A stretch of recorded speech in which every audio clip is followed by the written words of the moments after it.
Porque Tov Raverinhos, como vão? Tudo bem? Vamos aqui para a nossa quarta parte da nossa Parashá Hashavua, da nossa porção da semana, tá? Estamos aqui no livro de Bamidbar, conhecido no português como Números. Estamos aqui no capítulo 15, capítulo 14, e vamos aqui para o versículo 26, que diz assim, ó.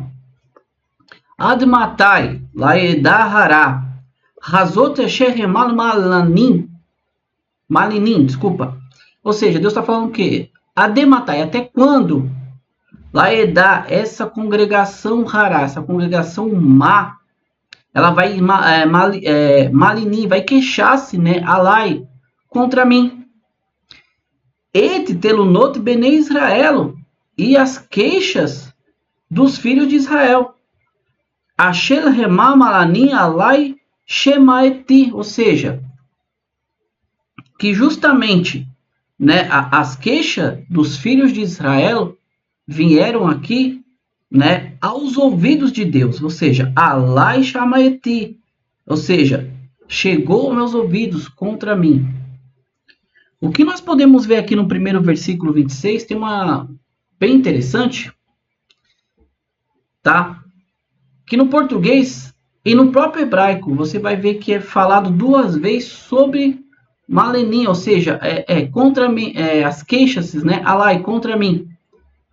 E Deus fala de uma congregação má e que essa congregação continua e acaba influenciando os filhos de Israel a falar contra Deus a ponto de Deus ouvir, né? Shemaeti Elai, ou seja, as críticas ele ouviu também do povo de Israel. Então, no próprio versículo 26, no próprio português que diz assim, quando Deus falou a Moshe e Arão dizendo, por quanto tempo mais eu suportarei essa congregação perversa que provoca contra mim?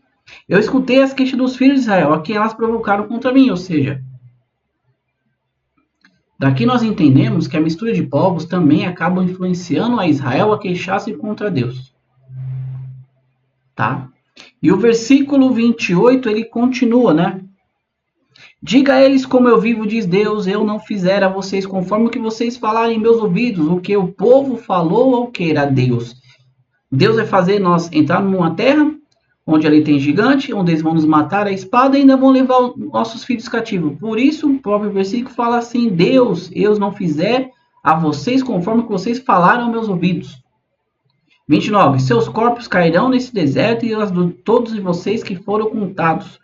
Todos da idade de 20 anos para cima que foram contados porque vocês reclamaram contra mim. Ou seja, lembra quando nós vemos lá, quando Deus fala para Moisés fazer um censo, né? Levante ali o censo do povo judeu, dariam ali 603 mil homens de pé. Deus fala, então, essa soma dos 20 anos em diante, eles não vão entrar, eles vão perecer aqui no deserto. Vocês não entrarão na terra sobre a qual eu levantei a minha mão para que vocês se estabelecessem nela, exceto Caleb, filho de Jefoné, e Yehoshua Benum, filho de Dinum. Esses dois. Dos 12, somente esses dois, o restante, os 10, eles iriam perecer aqui, e toda aquela congregação a qual eles fizeram elas blasfemarem ali sobre a terra de Canaã e reclamarem contra Moshe e, consequentemente, contra Deus, eles não entrariam na terra, exceto Caleb, né, e Yehoshua, Josué. Quanto às suas crianças pequenas, sobre o que vocês falaram, que se tornariam cativas, eu as trarei para lá, e elas conhecerão a terra que vocês desprezaram. Então Deus vem e fala assim, sabe aquelas crianças que vocês falaram que estariam cativas pelos povos ali da terra? Elas sim vão entrar, vocês não. Porque, o versículo seguinte, mas quanto a vocês, seus corpos cairão no deserto, seus filhos vagarão pelo deserto por 40 anos, e carregarão sua degradação até que o último dos seus corpos tenha caído no deserto. Então, Deus vem e fala assim, os seus filhos que estão com você agora, durante esses 40 anos, que são que vocês vão percorrer esse deserto e vão morrer essa geração inteira, os seus filhos sim, que vocês blasfemaram falando que ia ser cativo, eles vão entrar, vão tomar a terra e vão herdá-la. Vocês carregarão seus pecados por 40 anos, correspondendo ao número de dias que vocês exploraram a terra. 40 dias, um dia por cada ano. Vocês então saberão o que significa se apartar de mim. Daqui nós entendemos que cada um dos dias ali, a quais eles usaram para percorrer a terra ali, seria os 40 anos que eles dariam ali pelo deserto e pereceriam.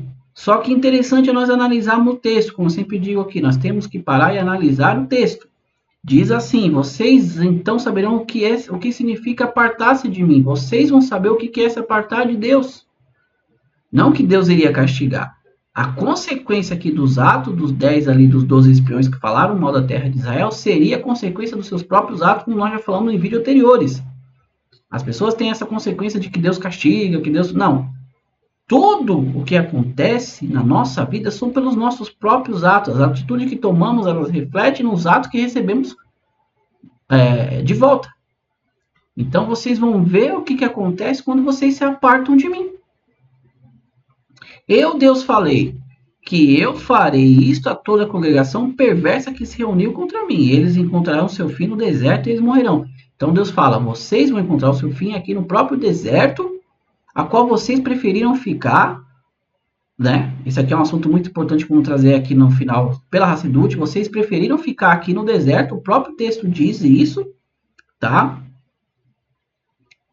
E vocês vão perecer no próprio deserto. Vamos lá. Mas os homens que Moshe enviou para explorar a terra e que retornaram, induziram a congregação inteira a reclamar contra eles ao proferir uma calúnia sobre a terra. Portanto, os homens que proferiram calúnias malévolas sobre a terra morrerão na praga diante de Deus. Ou seja, exceto a congregação que iria ali percorrer durante os 40 anos no deserto, iriam falecer e ficariam sempre só os seus filhos. Ou seja, toda aquela geração, ela não entraria. Dos 10 ali, dos 12, 10 que blasfemaram e fizeram Lashon Hara, maledicência, fizeram que a congregação toda viesse a blasfemar contra Deus e Moshe, eles iriam morrer numa praga. Aí que está a questão. O texto ele é bem claro assim, ó. Ele fala assim: portanto, os homens que proferiram calúnias malévolas sobre a terra morrerão na praga. Aí você fala, tá, mas que praga? Poderia o texto dizer assim: morrerão com a praga. Morreram, não, mas morreram na praga diante de Deus. Daqui Irache ele vem e interpreta o seguinte: quando o texto fala assim, Bamagefá, ou seja, lefinei, na praga diante de Deus, fala assim, através da morte que lhes correspondiam medida por medida. Tá?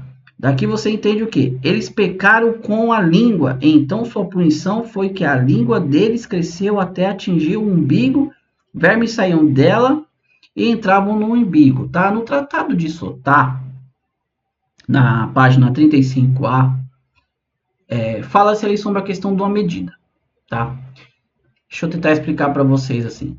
Existe dentro do conceito da Torá, do Talmud, que Deus não castiga uma pessoa até que o nível de medida daquela transgressão atinja um limite que Deus colocou ali por suportável.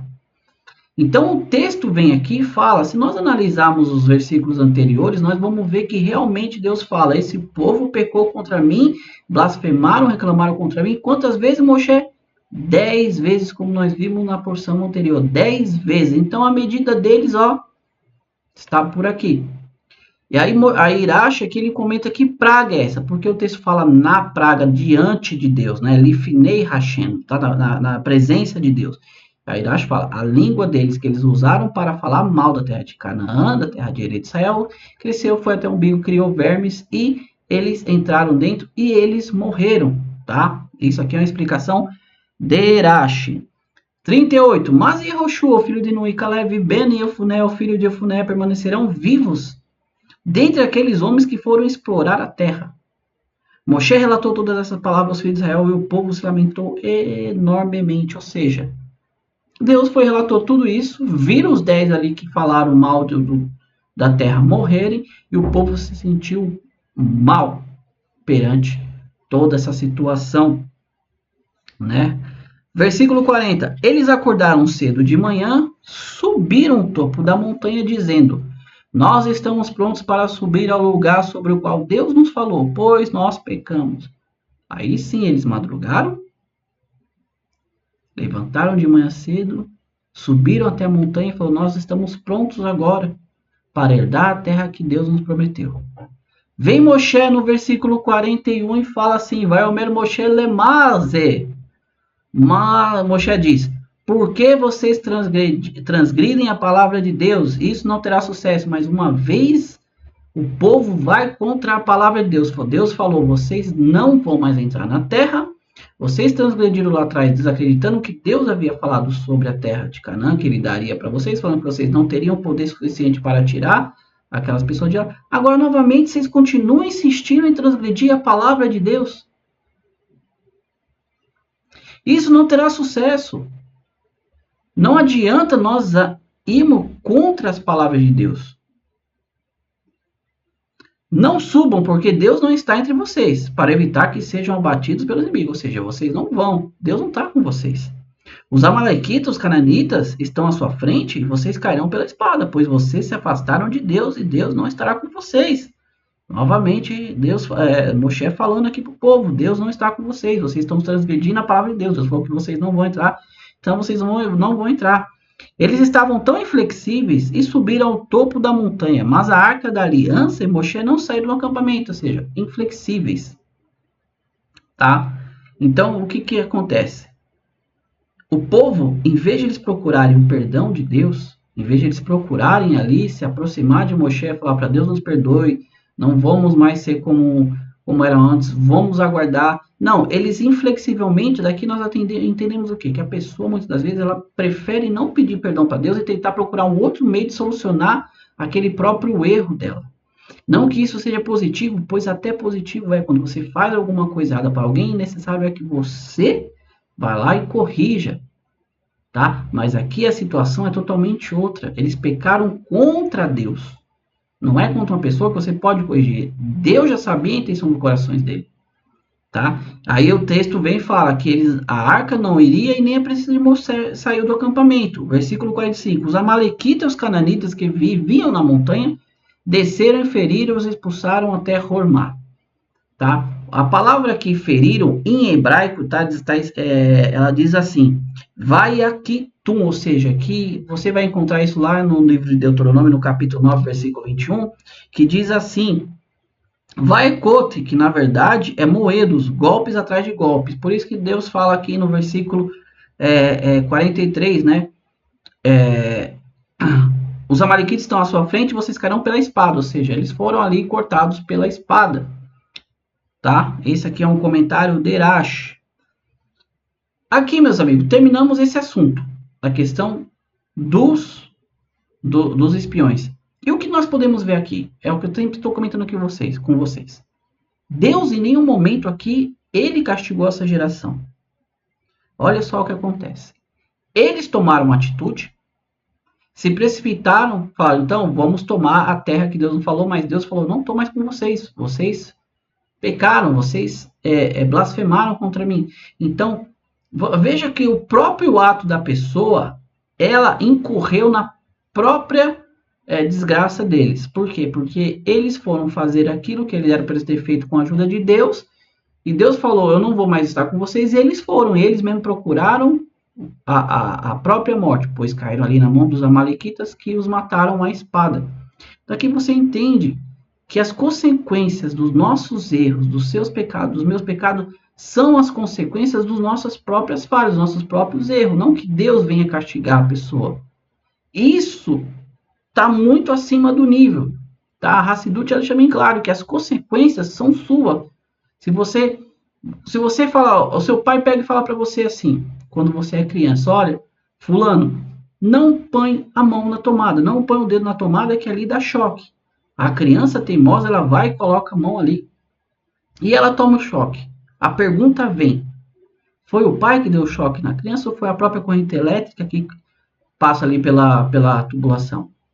A consequência das nossas próprias transgressões, da nossa desobediência, são os nossos próprios atos. O nosso ato traz as próprias consequências. Deus só avisa. Deus falou para Moshe, não fala para eles subir, eu não estou com eles, eles vão morrer. Foi dito e feito. Tá? O capítulo 15, versículo 1 aqui, até o versículo 7, ele nos traz um outro assunto que vai ser melhor abordado na paraxá seguinte, tá? Mas vamos ler aqui. Diz assim, ó. Deus fala a Moshe dizendo, fala aos filhos de Israel, diga a eles, quando vocês chegarem à terra da sua moradia, que no caso seria Eretz Canaã, Eretz Israel, que eu estou dando a vocês, e vocês trouxerem uma oferenda de fogo para Deus, aquela oferenda de olá, para fazer um aroma agradável para Deus, uma oferenda de agradecimento, ou uma oferenda queimada, uma oferenda batida, ou um voto, ou uma oferenda voluntária, né, uma oferenda de néder, uma oferenda voluntária de todar, de agradecimento, nas suas festas ou de gado, nas suas festas, ou de gado e de carneiro. Se a pessoa trouxer a sua oferenda para Deus, ele apresentará uma oferenda de farinha de 1/10 de um efa de farinha pura, misturada com 1/4 de hin de azeite. Com a oferenda queimada ou a oferenda de paz abatida, você oferecerá 1/4 de um hin de vinho, como uma libação para cada cordeiro. Então você vê aqui que foi incluído aqui Deus falando assim, quando o povo judeu eles adentrassem ali a terra que Deus prometeu dar para eles, que Deus fala assim, eu dou, né? Deus ainda não falou darei, dou no presente. Eles o que? Eles ali agora colocaria uma libação também de 1/4 de hin, que era o que? De vinho. Ou para um carneiro você apresentará uma oferenda de farinha de 2/10 de um efa de farinha fina misturada com 1/3 de hin de azeite. Você oferecerá 1/3 de hin de vinho como uma libação, um aroma agradável para Deus. E aqui nós encerramos a nossa porção. Amigos, antes de eu trazer o ponto de vista da Hassidut sobre essa questão dos espiões aqui, eu quero falar para vocês sobre um versículo do Perkei Avot, que é a ética dos pais. Tá? No capítulo 1, no versículo 6, ali ele numera, acaba sendo numerado, como eu falo para você, alguns detalhes. Tá? E um desses detalhes, Perkei Avot ali no 6, ele fala assim que julgue cada pessoa favoravelmente. Julgar cada pessoa favoravelmente é você nunca ter uma intenção má contra o caráter ou a atitude de uma pessoa. É muito profundo isso. O próprio Perkei Avot, ética dos pais, fala para você nunca julgar ninguém a não ser favoravelmente. Tá, Mauri, mas a pessoa fez. Você não sabe as intenções, você não viu todo o contexto, toda a peça, você não viu toda a situação, porque levou tal pessoa a fazer tal coisa. Então, não vá já com 7 pedras na mão, pare e analise toda a situação. Por que eu estou dando essa introdução aqui? Pare e preste atenção comigo. Os espiões. 2 porções atrás, nós lemos que ali Moshe enumera quem eram esses 12. Yofuné, né, era ali, Caleb filho de Yofuné, Yehoshua filho de Nun, e começa a falar de todos os outros 10 ali que eram líderes e príncipes ali das 12 tribos. Eram pessoas que estavam elevadas espiritualmente, eram pessoas que eram líderes das suas tribos ali. Né? Por isso Deus falou, cada homem ali separa de cada livro de sua tribo. Aí você analisa, eles ficaram ali durante 40 dias analisando, espionando toda Eretz Canaã, terra de Canaã, e eles voltam e trazem um relato pejorativo, um relato negativo, 10 deles. Só que eles começaram ali com um pouquinho de verdade, falando que realmente a terra era uma terra que emanava leite e mel. Porém, como nós dizemos na porção anterior, haviam pessoas gigantes, a ponto deles usar o termo que o que é uma terra que consumia os seus habitantes. Então Deus não mentiu, a terra realmente é boa. Só que quem está lá tomando posse são pessoas que são muito mais fortes que nós, tudo. Então nós entendemos o relato dos espiões. Eles lideram de frente com uma verdade, só que encontraram uma dificuldade melhor tratada na porção que nós lemos anterior. O que a Hassidut nos explica aqui? O Rebbe de Lubavitch, ele traz uma explicação muito bonita e interessante sobre isso aqui. Por que eu falei de Perkei Avot? Você não deve julgar a atitude dos 10 espiões aqui como algo extremamente negativo. Você não pode já ir, como diz o ditado, com os dois pés no peito da pessoa julgando eles. Por quê? A Hassidut explica o seguinte. Quando os 12, eu vou falar os 12, mas entendam que são os 10, porque Yofuné, Caleb, filho de Yofuné, e Yehoshua, Josué, filho de Nun, eles falaram bem da terra. Então, quando eu falar os 12, entendo que eu estou falando daqueles 10 que falaram mal da terra. Então, quando eles entraram lá, eles viram que a terra realmente era boa, e eles usaram aquele termo que é uma terra que consome os seus habitantes, entendemos o seguinte. Enquanto eles estavam no deserto, eles tinham o maná que caía do céu, eles tinham carne, eles tinham a nuvem que cobria eles de manhã, por causa do sol, e a coluna de fogo que os esquentava e iluminava o caminho para eles à noite. Então eles estavam com todas as necessidades providas. Quando eles chegaram e viram que a terra de Canaã, quando eles tomassem, eles precisariam arar a terra, precisariam plantar, precisariam colher, precisariam trabalhar, erguer as casas. Eles falaram, bom, melhor, como nós lemos no próprio texto aqui, melhor ficarmos no deserto. Porque aqui nós temos tudo na nossa mão e podemos passar mais tempo estudando a vontade de Deus, que era a única coisa que eles tinham para fazer no deserto. Porque todas as necessidades deles eram supridas. Tá? Aí você entende comigo dois pontos de vista. O deles e o de Yehoshua e Caleb. Aí que a Hassidut ela nos explica muito interessante, uma mensagem muito bonita.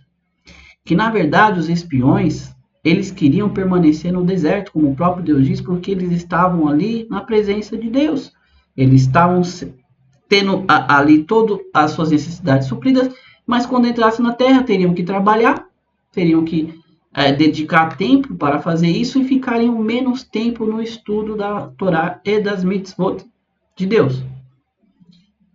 E se sobrasse algum tempo, não seria o suficiente, pois estariam envolvidos com os assuntos ali do decorrer do dia. Só que eles não entendem, como diz a Hassidut, que é o seguinte, que ao entrar da terra, você iriam cumprir os mandamentos. Que mandamento? A partir do momento que você entra na terra, você vai ter que trabalhar a terra, você vai ter que arar a terra. Você vai estar cumprindo o mandamento de quê? Ali dentro, você não estaria falando mal de ninguém, você estaria cumprindo o mandamento de você fazer o macer, que o macer é o dízimo que você tem que dar para o Kohen. Você estaria guardando o mandamento da Shemitah, que era um ano sabático. A Terumá, que também as oferendas que eram dadas e tinha uma parte que era dada para o Kohen. Eles não pararam para perceber que todo o serviço que é feito é, de uma certa maneira, muito elevado a Deus. Ou seja, cada parte da sua vida que você faz aqui, seja no seu trabalho, seja na boa conduta dentro da sua casa, com a sua esposa, com seus filhos, com seus amigos, com seus vizinhos, tudo isso é um avodat Hashem, é um serviço a Deus. Você cumpre as mitzvot assim. Quando você honra o teu pai, a tua mãe, quando você não blasfema, quando você não cobiça, é um serviço a Deus. Quando você está besinre, quando você está feliz, fazendo o seu trabalho, porque você está sabendo que aquilo também é uma maneira de você fazer avodat Hashem, fazer um serviço a Deus, então, automaticamente você entende que essa é a tua missão no mundo. Eu poderia me aprofundar aqui e dizer justamente que o mundo foi criado para ele ser habitado. Toda essa teoria apocalíptica de que o mundo vai ser destruído, com fogo vai ser purificado, não passa de mentiras, porque não existe nada disso aqui na Torá, no Taná. O mundo ele foi feito para ser habitado. Deus criou o mundo físico. Quando Adão e Havá lhe transgrediram, na verdade, e vieram toda essa questão da terra produzir cardos, espinho, e com o suor do rosto a pessoa ter que trabalhar a terra, é um serviço a Deus. Você agora tem que pegar isso aqui, que é material, e elevar a Deus. Fazer o quê? Transformar essa energia numa energia espiritual, uma energia agradável a Deus, assim como nós vemos a questão dos corbanotes lá atrás, que era queimado totalmente, era um aroma agradável a Deus, era um serviço extremamente material, físico. Então, esse pela Hassidut foi o erro dos espiões. Eles simplesmente achavam que estavam no deserto, estavam servindo a Deus melhor no deserto, pois ali teriam todas as suas necessidades supridas, e na terra eles teriam que trabalhar e teriam menos tempo para fazer o serviço a Hashem. Daqui a Hassidut nos explica que até das menores coisas que você faz no seu dia a dia é uma maneira de você fazer uma avodat Hashem, um serviço a Deus, pois assim Deus criou. Tá? Então que nós não viemos cair no mesmo erro dos espiões. Que nós entendemos que espiritualidade não tem nada a ver com jejuns, com horas e horas de orações, ou estar dentro de uma sinagoga 24 horas por dia, não. Que a espiritualidade, ela nada mais é do que você vive no decorrer do seu dia, no seu trabalho, no seu conviver com sua família, seu esposo, seu vizinho, com tudo isso. Isso é o verdadeiro serviço a Deus. Uma vez no ano, o povo teria, na verdade são 3 festas, eles teriam que ir a Jerusalém para o templo sagrado, ou seja, no decorrer de todo o restante do ano, eram as coisas mundanas, eram as coisas que você fazia no dia a dia, você tinha que plantar, você era pastor, você tinha a sua profissão, mas 3 vezes ao ano nas 3 festas você teria que subir até Jerusalém. Você não vivia 24 horas num templo. Quem estava lá para fazer o serviço a Hashem eram os correnos, o sacerdote.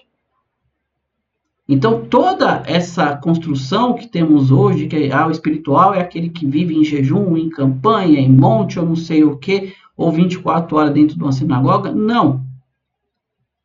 É aquele que sim, que está no seu dia a dia, seja no seu trabalho, nos seus negócios, fazendo o quê? Avodat Hashem, fazendo um serviço para Deus. Então, esse foi o erro dos espiões pela Hassidut. Eles achavam que estariam no deserto, tendo tudo suprido ali, seria o verdadeiro serviço a Deus. Não.